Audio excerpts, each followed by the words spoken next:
This episode is proudly supported by Pepe Sayer Australian Cultured Butter. At Pepe Sayer, we focus on quality. So if someone comes into your restaurant and they see you're using Pepe Sayer, they know immediately that that is a quality product you've got in front of you on the table. And that comes from a decade of just doing quality butter day after day. For more information, go to pepesayer.com.au. There's so many chapters in a cooking or a hospitality career that you have to just know where those failures are, hopefully not do them again. But I always go back to why you do something. You need to have the essence of why. This is the Deep in the Weeds podcast. I'm Anthony Huckstep. The last 2 years have been life-changing for many, and for those with eyes wide open, the chance to take on a new role and adventure is giving hope to a new dawn of hospitality. What will that look like in the coming years? Matt Germanchis is the executive chef of the Lorne Hotel in Victoria. Matt, how are you? Good. Thank you very much for having me, Huck. It's good to be here. You've had some pretty big changes in the last couple of years, like many, but pretty monumental for you. What's it been like the last couple of years for you?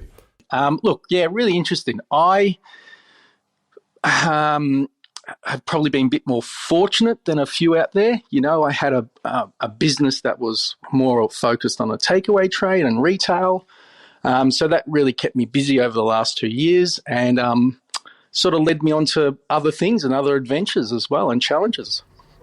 Well, you've got a new adventure at the moment at the Lorne Hotel, which we can get into. But, you've done many things, but you just sort of briefly mentioned Fish by Moonlight and obviously Captain Moonlight as well. What was that period of time like for you delving into the seafood game sort of regionally like that?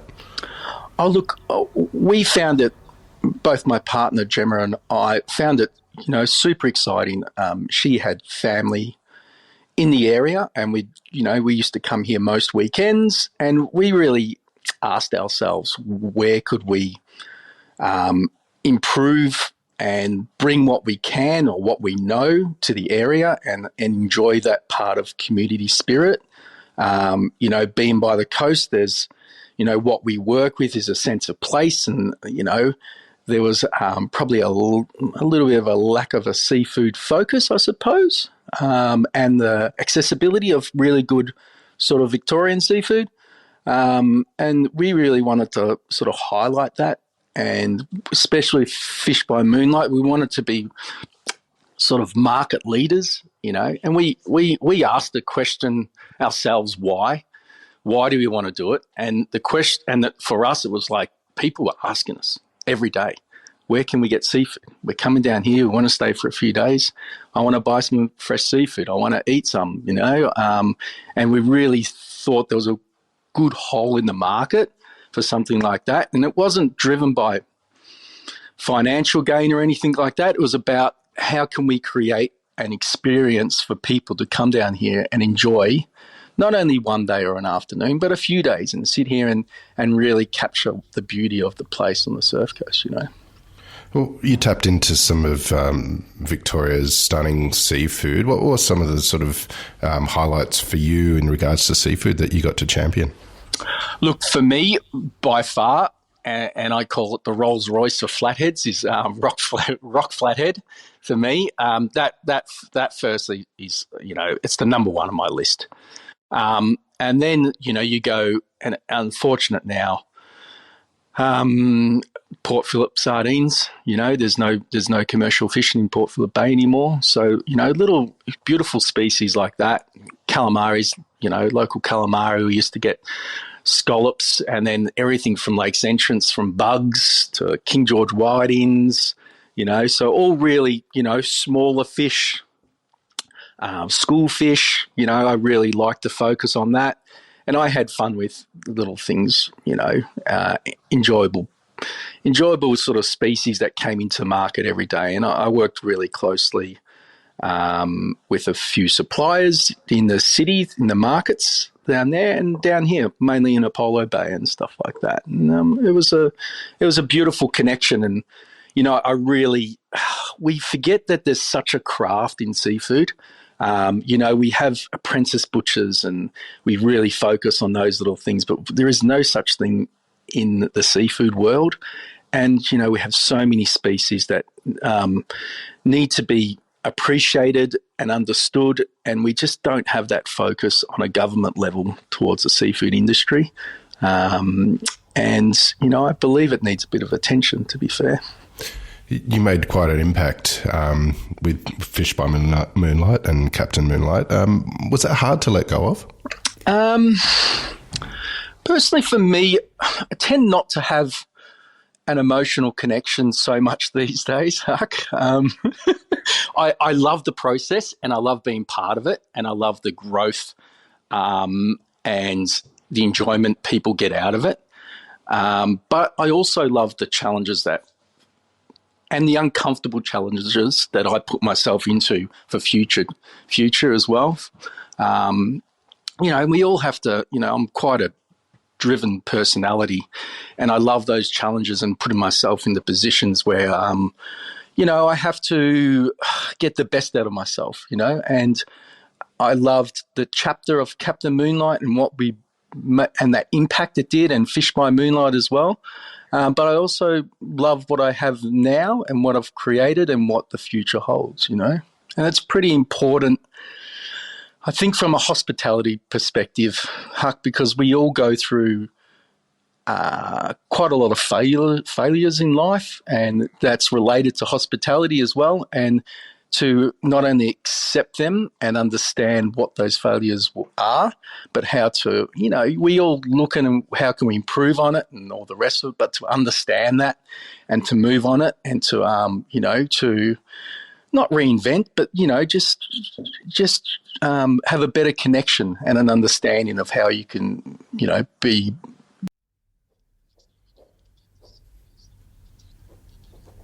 That's an interesting perspective on the importance of failures and taking learnings from them, which I want to dive into in a little bit. But take us back to when you were young. What was food like in your family growing up? My background is Greek Macedonian. So, as you can imagine, I grew up in the mid-70s to early 80s in my childhood, and they were pretty raw, I suppose the best way to describe it. But, it was such a loving, caring environment that, really family-focused. My, grandparents were really close and connected, and, we were really a typical, Greeks, that just, were first, second generation Greeks. And we went there, we had vegetable gardens in the backyard. We have an Aga in the garage. We had a little wine cellar downstairs in the garage as well. We made wine, and out of the grape skins, we did grappa, so for us that there was a real connection of ingredients on a yearly basis. And look, I didn't think anything of it. I just thought every family did that growing up. You know what I mean? And, we were, the early 80s, and my brother, I have a twin brother, and we were quite dark, and we went to Anglo-Saxon school, and it was, we were picked on, and, we were called Wog Boy and all those typical things that you see. But, I wore it as a little bit of a badge, I suppose, It didn't really faze me too much. It was like, I'm a little bit different, and that's okay, I really didn't consider it as, detrimental for me personally. I saw it as, something I can try and be, what can I be good at, and, made me, really strive to be stronger like that. I loved it. Look, we had lands. My grandma would show us what tomatoes would, what they should smell like and taste like at the right time. I remember cucumbers. We weren't allowed to step on the stalks because they made the cucumbers bitter, and it was really, fun, enjoyable. We used to come home after school and go to my grandma's, and it was always something cooking, and there was a lot of legumes, and that really understanding of and appreciation of seasonal cooking, I think, was really important. And something I didn't really understand even as an apprentice or when I started cooking until I would go back and she would just, clip me over the years and go, like, why are you giving me tomatoes in winter, Matt? Like, it doesn't make sense. And it's like, well, we're doing it at work. And it's like, it doesn't make sense. So, it's really important to understand that. Are there any dishes from that period of time or feasts that you sort of really epitomised that sort of family setting that you had? Yeah, like we have a thing called kora. So I think the best way to describe that, it's a big pie, sort of like a spanakopita, but like in a massive circular dish, like a family pizza, I suppose the best way to describe it. That size like that. That she would do her own filo, and it was really important the layering and the textures, and typical where you put on a cloth and stretch it, and you would fold it, and then we'll get lots of like greens and do a hota, which is just like your real wild greens, and she'd have silver beet and sorrels and whatever herbs and stuff that she could cook up, and she'll break it up with some feta and some ricotta and put in that pie dish, and then you would have different flavors of pies, one with leeks and one with hota and another one with some kind of mince and another one with pumpkin, and like that was our break-in of bread, really, in a Greek Macedonian family, and then we'll have things like the other big thing was bop and agrolemano, which is your classic soups. One was heavily like legume. We lived in, historically that they live in the mountains of Greece, so they live off a lot of legumes and stews. And so, we grew up on that, and that was just, it was normal. It was so normal for us. Like, I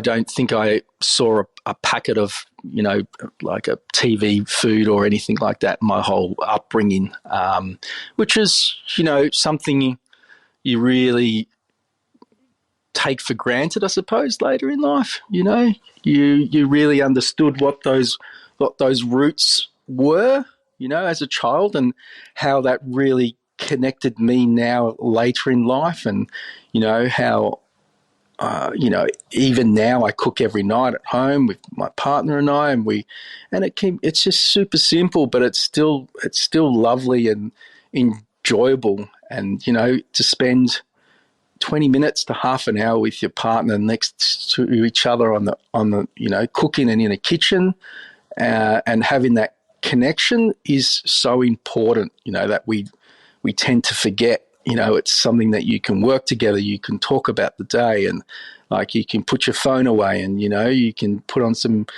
soft little music in the background. I don't want to make it too romantic, but I mean it's a real we forget those important parts of daily routines that are really so important for us. Where did your career in food begin? Well, pretty hard to say. First of all, we had hospitality businesses growing up. My grandma had a food truck back in the 80s, and she would go to the little Dandenong warehouses and feed all the workers there, and I remember, I couldn't even reach the flat grill, and I was flipping burgers, and she did stuff like that, and like I would help her out, and we were kids and she was minding us, but that we were always surrounded by hospitality in ways, and they were like mainly short order cooking, I suppose, the best way to describe it, and that's what a lot of immigrants did back then. They had fish and chip shops, and my uncle had a little cafe at the CUB, and I used to go there, and you see all the beer being made and stuff like that. But my first personal exposure working was actually at my auntie's Mexican restaurant. For Christ's sake, it was called Tres Ochos, which is like the 3/8. And that was in Springvale, on Springvale Road in Melbourne. But it was this beautiful house that, they rendered it like it was a Mexican little house. And, they cooked beans, refried beans and all that. And I worked as a kitchen hand, and, I helped them out and stuff like that. And I was actually going through uni at the time. And, I had, I don't know, there was some kind of social involvement that I really loved. And I really, I loved walking into the kitchen and the atmosphere and, how the chefs would talk. And it was just alive. And, when you sit in a lecturing room and listen to this lecturer for hours and you're going, why do I need to do this? And, and I thought to myself, I went through a couple of years of uni and I thought to myself, look, if I can just apply myself to the studying of cooking as I did throughout the rest of my life, then, maybe I can, tackle it other than just being a cook and just really understand it a little bit more, not intellectually, but, just understand the basics and classics. And, back then, Huck, there was no internet, it was just books and we just read. And, I can tell you now, like the first 15 years of my cooking career was just reading. And it wasn't about I have to read a book. It was like I'll read a recipe or I'll my father found Ma Cuisine in the rubbish tip and he goes, son, I found this. It's like an old edition. It was from the 50s or 60s. I go, I don't know what it goes. I don't know what it is. It's something cooking. Here you have it. It's like when you discover Escoffier and read little recipes and, understanding how the poetry of writing recipes is so beautiful. Elizabeth David does it wonderfully, Delia Smith. And, we don't have to have these beautifully illustrated cooking books when you can just read the poetry of cooking. It's such an amazing way and it makes you think about it and, how they describe this dishes, Escoffier especially. It's just like, fuck, it's so simple. Yeah. Fuck, it's just so simple and it makes sense and that's how it should be, You did your apprenticeship at Café Grossi. What was that kitchen like compared to what you knew before that? It was A-League. Let's just go there.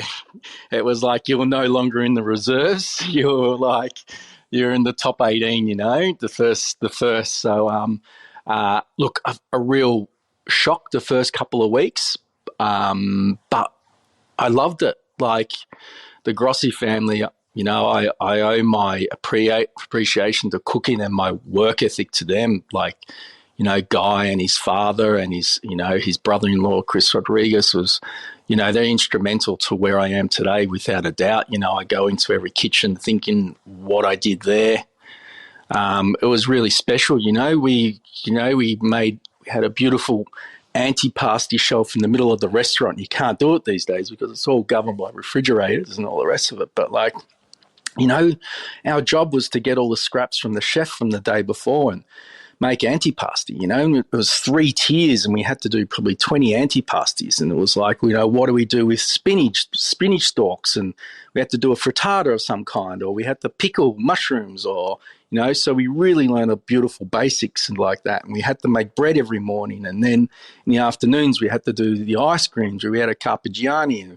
So we did desserts in the afternoon and stuff like that. And in between, if we were lucky, we could break down some lands for the abbacchio with, paraffini and and that first week I started there, Frank Kimura started as well. So we did our apprenticeship together, Frank from Movida and Marty Beck, who has Dr. Marty's Crumpets. So, we are all really good mates and there was this great, really energetic kitchen, and we really pushed ourselves, and it was it's a tough environment. Like, you worked hard. I'm not, you worked hard, but there was a lot of enjoyment and a lot of laughs out of there, and there was the beauty of cooking. Like the Grossi family, they don't hold back. They just, if I wanted to do a passion fruit sorbet and get me a couple of tins of passion fruit, the next day I had 4 boxes of passion fruit that I had to pick. And so that was the mentality, so it wasn't, you don't do things in halves. You really understood it. And it was like, this is not how it is. You've got to bring it back and use the best. And it really taught me not to cut corners and, serve really super delicious food, and his father was really great as well. He'd teach us little lessons, like we'd go to work and for 5 minutes late, he'd come on, sit with me, and we had to have a coffee with him and read the paper for 40 minutes. So, for the rest of the day, you'd be in the shit trying to chase things. So he'd teach you a lesson not to be late. So, little things like that were really instrumental about how you should be in a kitchen, So, those lessons in life, are great. And look, I was probably a little bit of an entitled shit back then, and you think you're really good, Huck, but these people really ground you and say you've got a lot to learn, and if you want to be part of this industry, it's about the graft, and you get your luck through hard work, and that's what partly it is. Early on in your career, you started your first restaurant in the Yarra Valley. Tell us about that experience. The Rybury. Wow, that was back then. I was probably like 24, 25. So I'd come out of, what did I do? Come out of the Grossies. I lived in Darwin for a while, and then I went to Thailand. I lived in Thailand for nearly 8 months, and I came back and I thought, met up with one of my old Grossi mates, and he said there was this sort of cheap restaurant around towards Warburton. And we thought, it costs less than a car sort of thing back then. It was, let's chip in a bit of money and see how it goes. And it was a beautiful little cottage, and it was called the Rybury after the native berry, of course. We were young, ambitious young chefs. It was a great learning curve, but, it taught me business, what needed to be done to run a successful business. And I can tell you it involves a lot of hard work, and you need to understand not just cooking, but you need to understand the economics of a kitchen and the economics of a business, and also, your demographic and, your community and, your guests and, what that guest experience looks like. It's just not about putting a great piece of food on the plate. It's the whole, encompasses the whole experience, and I'm going to fully admit we just weren't ready for it, and that's, one of the failures in life that you think, look, it was a gamble, you rolled the dice, and look, the gamble paid off in life, but it didn't pay off economically, which is fine, you have to take that, and you have to understand where you sit in that space, I suppose. And, I walked away going, well, I still need to learn a hell of a lot, and, that really brought my experiences onto, as soon as I left there, it was like, I really want to go to Europe and really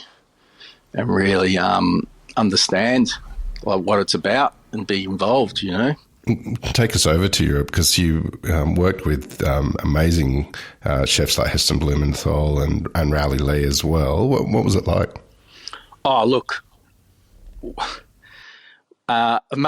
amazing. Like it is like, it's wrong. I tell you, it's like a bulldog, in those kitchens. You've got to be tough.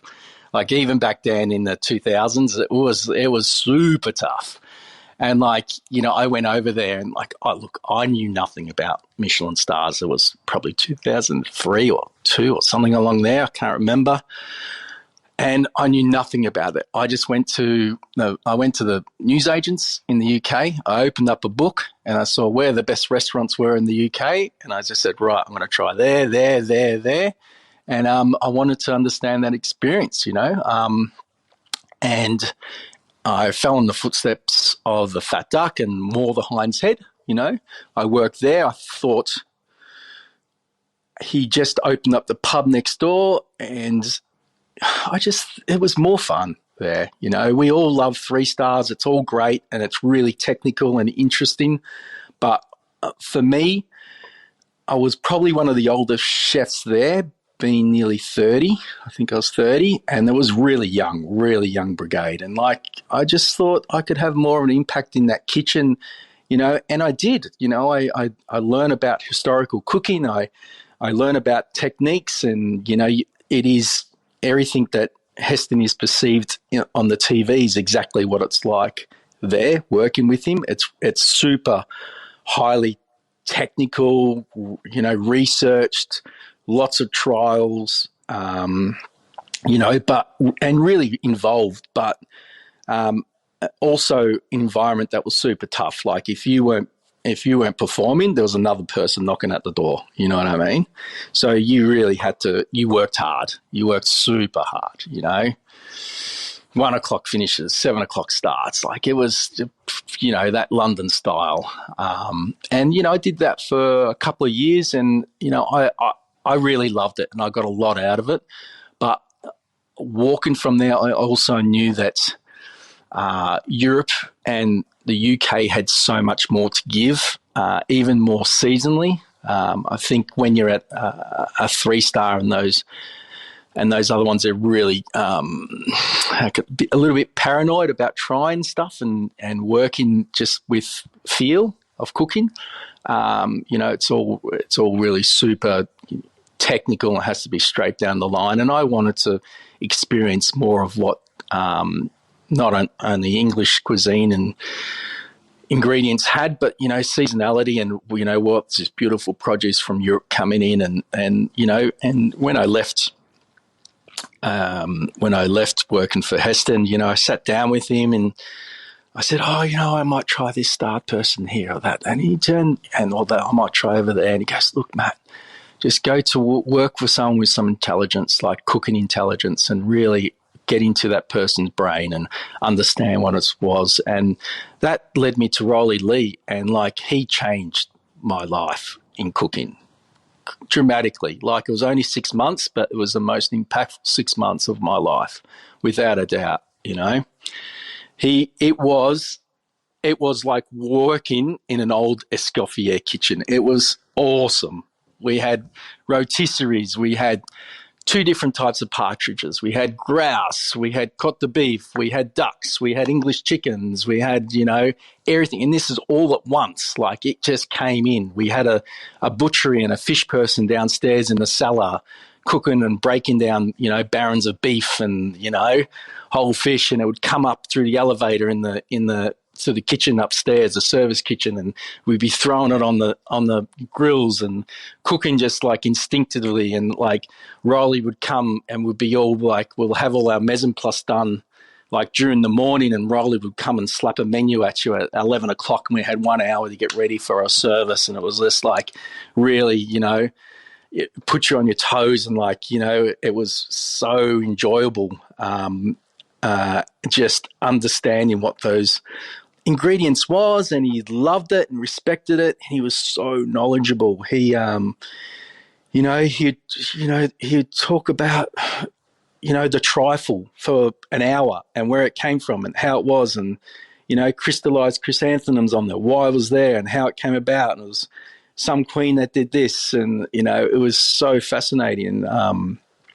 Super intelligent person, and I really thrived off him, and we had quite a lot of banter between each other. And he was, before service, he'd bring out a glass of champagne, and him and I would have a little glass before service, and it was that sort of style. And we would chinwag, and then, he would come, people would come up to the pass, and you'd say, Matt, come over, meet Mick. And I'll go, okay, I'm busy doing something. And it's like Mick Jagger there, and they were mates. And like, you had that experience, and Dealey would come up, and and this is my mate Dealey, and have a chat, and so we really got to sort of experience that. And not only that, he also he understood what a personal life was, so we all didn't have to work too hard. We did 6 or 7 shifts a week, so we were really focused and energetic when we got into work. And he really understood that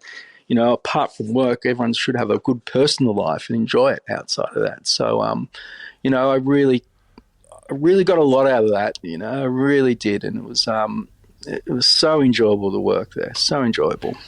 You've done so many things in Australia since that time in the UK, including teaming up with Frank Camorra again, and also Mark Best. What's been the real sort of highlights through that sort of period for you that helped your career? Look, I think with me it was not. I didn't strive to be in a position of like, you know, it wasn't my drive to be a head chef or a senior in there. It was about, for me, it was about teaching and coaching in those environments. Really, it was really important for me. That was still tough. I expected a lot from the rest of the chefs because I'd been through a lot, and you know, it wasn't about perfection. It was about guest experiences. Like, if that guest is not having a good time, we have to make them have a good time, kind of thing. And sometimes it wasn't the right route. I know that now. But look, it was. I thought I'd learnt a lot in my experiences overseas, and I wanted to pass those stories and knowledges on. And that brought me into those positions where, you know, Mark and I worked very closely as peers. And, you know, Frank, you know, said to me, Matt, you know, I've got a lot of young chefs in here. Just, I don't want a title on you. Just come in and just enjoy the process and enjoy fun, and, you know, and just teach these guys, you know, what you think and put them on the right path. And, you know, and that was really important to me. I said, yeah, Frank, you've got a really good point there. You know, that's what I really enjoy. And I like, in that sense, flying a little bit underneath the radar and just doing what I have to do, you know. And look, Frank's awesome to work with, and Movida's like, it's an institution for a reason, and it's, you know, it's amazing. And he's such a brilliant, talented chef and cook, and, you know, person to be around. He's really inspirational, you know. And Mark equally is the same. Bestie was like, you know, he's got such a brilliant food brain, Mark, you know, and like he's not the type of chef that will go in there and say, you have to do it like this and you have to do it like me. He will always challenge you. Like, oh, look, man, I tasted this carrot and I want to sort of make it like an apricot flavour. And where do you think we need to go? And it was up to me to work it out, you know. So he loves those little challenges like that.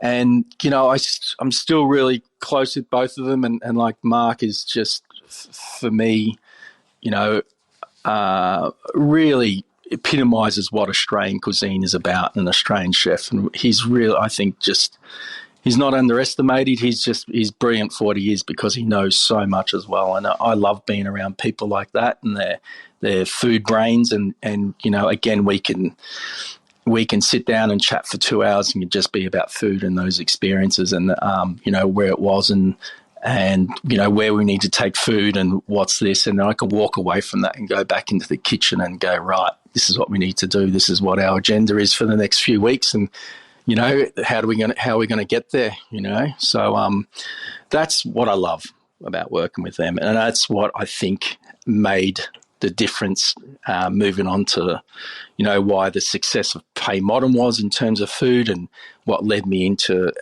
Captain Moonlite and all the rest of it. At the top of the show, we mentioned that your new role is at the Lorne Hotel. Tell us a bit about that project. Oh, look, sort of, to be fair, I sort of fell on it, Huck, to you know. I was obviously still had Fish by Moonlight and working in that. And look, they came and sort of approached me and sort of had a bit of a chat and just more about like, you know, what do you think of the area and blah, blah, blah. And, you know, my intention was I didn't – look, I know Maryvale and what they've done in the past, and that never drove me to work for them in any way. And I sat down, I had a meeting with Justin, and he goes, what do you want? What do you think, Matt? And I said, look, for me, I just want to make the Lorne Hotel the most exceptional place on the Surf Coast. That's my aim. How I get there and how we get there, I wanted to make it an icon, not only for the community but for the tourists, you know, and resurrect this icon that it once was. And you know, I want to be part of that and have that challenge. And, they said, Justin was like, that's exactly what I want to do. And like, we're happy to help you get there. And, we want you to treat it like your own business. That's how we want you to run it, And look, I said, these are the guidelines that I'd like to work with. And they were like, we are happy to give you all the tools and the resources and, help you on that path to get there. And, they've been super supportive like that, and really such a challenging business in a good way, working with like a multifaceted venue. You have to really open up the staff to a little bit of vulnerability to get the most out of them, and how we get there and what that involves. It takes a lot of one-on-ones. It takes a lot of time planning, to sort of get there. But I'm loving it, and the people around me are loving it as well. So it's so good. It's again crazy. It's a big venue, and look, it's not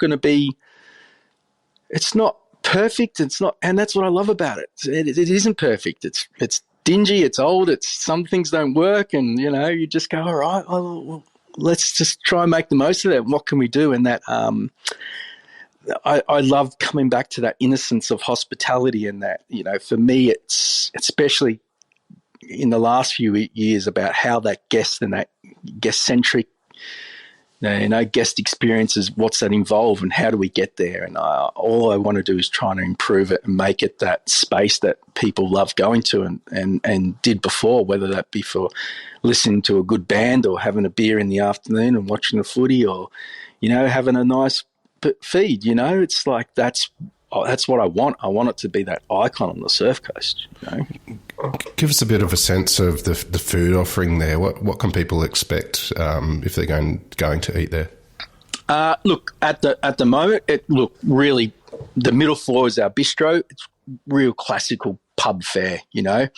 Palmies that are done well, good steaks. Really composed little salads that we do.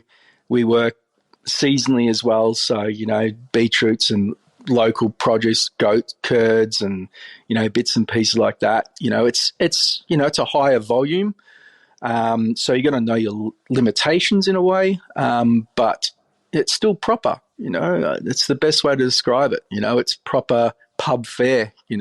I think it's quite generous, and for those travellers that want to come through, or those people that feel like they just want to have a great little steak or a little calamari salad, it's all there. It's a building process. It's about also grabbing the confidence of your staff and the kitchen and the guests and building on that. It's just takes a longer process than a smaller kitchen. But we're on the right path, I believe we're on the right path. And upstairs we have Coda, and that's, a great city restaurant that's now, they've got the venue upstairs, and, it's great Asian food. And for us, it's about how do we bring Coda into the city to a sense of place on the coast, so we incorporate a fair bit of seafoods and, what's that look like? It has beautiful Asian flavors, really talented chefs that work in there. And downstairs is to be determined, I suppose, and that would be, I think, a really fun family space. Going to be delicious food. It's going to be not theatrical, but like really honest and sort of quick in and out. And that will be opened in December. Earlier on, you mentioned about the important learnings from failures, and everyone experiences failures, particularly in the hospitality sector, which is a really hard one to be profitable. How do you approach that? What do you take from those experiences, and what is your approach? Oh, look, some of them are really, really difficult. For me, for instance. Okay, my first restaurant, like the Rye Brew, that failure was encompassing like probably how we thought about the food and nothing else, right? So, you know, you take learnings like that. And then I look at Pay Modern as well. And I think that died a death of 1,000 cuts in a way. You know, it wasn't one particular thing. It was a lot of little things. What I take away is, look, you're not the only person to go through it. probably 5% of the industry do go through it at some point in their careers. It's something that you accept it. You hopefully learn from it, and you know, you move forward. There's so many chapters in a cooking or a hospitality career that you have to just know where those failures are. Hopefully not do them again. But like, you know, I always go back to why you do something. You know, you need to have the essence of why. You know, it's really important with those failures, and a lot of them don't understand the why. You know, and you know, some businesses, one was like more generated about money. It wasn't about that. It's about, you know, and the successes in my life have been about how, you know, something like Captain Moonlite is like, how do we can give to the community? How do we work in a space that's membership run? You know, how can we please certain demographics? How can I adapt technical cooking to everyday eating, you know? So you have to throw those challenges and those whys to your other people asking you questions. Why can't I have a great this, you know, throughout the week, and why can't I do this? And like, really, that I think it's important to have that listening process rather than, you know, you can be strong-headed and go in there and say it's got to be like this and it's got to be like a taco place and that's all. But you still have to listen. You have to listen and listen and listen. I think it's really important. Hey? Well, that's some wonderful advice. You mentioned that you love to stay under the radar, but you've received so many accolades over your career and made a huge impact. Well, what do you love about what you do? What I love about, I love going back to, I love the process of teaching. Hey, I've gone through and, you know, other people as well, but I love the experiences. I love telling people those stories. I love being in the kitchen and going, you know, challenging them, the guys, and say, what do we think? You know, how do we, you know, are there other ways of going about it? Opening that environment up. You know, we historically live in an environment, especially in the kitchen, of fear, and you know, that fear of learning. We all get there in the end, but it's under the cloud of fear. I really want to open up that environment of expression, and you know, in the sense of vulnerability, and people being aware of where their strengths and weaknesses are, and what they want to, how they want to improve. And I love working with younger chefs and ones that can, you know, listen and understand those stories and know that there's knowledge involved in it. And, you know, I love learning off them as well. You know, we get so many chefs from other countries and their little techniques and what they learn. You know, it still fascinates me. And I love knowing that and understanding it, and you know, listening to their stories. You know, it's really important. Well, Matt, I know we had our challenges getting you on the show, but I'm really glad we stuck with it.